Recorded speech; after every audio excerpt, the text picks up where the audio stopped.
We were looking for three metrics, right? Number one is the Americas comp, came in at the high end of expectations, 3 to 4%, came in at 4%.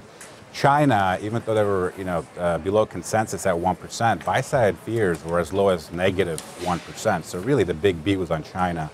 And then lastly, we were looking at the share buyback number. It seems like that was about a 4-cent benefit in the quarter, on top of the 7 cents in terms of the discrete tax items. So more or less, it was an inline quarter with the China beat. And so that's what you're seeing reflected in the after-hours performance. So the pure China same-store sales growth, though, was 1%. Is that not right?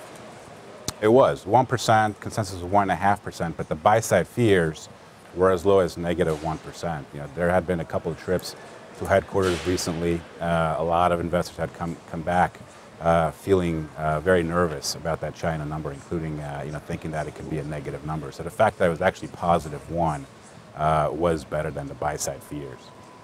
Nick, how important to the share price rally in the last couple of months has been that accelerated buyback that the company announced, and where do you feel like we are in that process? Is there room for another one?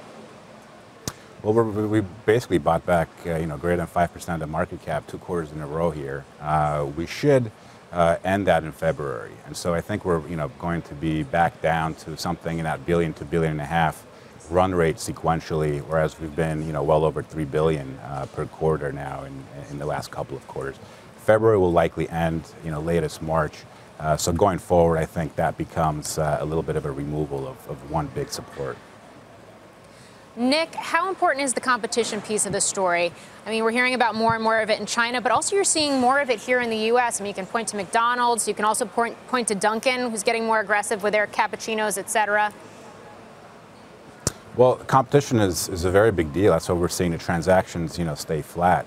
Basically most of that U.S. comp, for example, was, higher attach rates on food likely and the loyalty growth. And so the question on the call is going to be, are we seeing, more non-loyalty members come in? I know they've got a couple of initiatives in place to bring in more non-loyalty members, but the story remains much the same. Food is driving comp, loyalty is driving comp.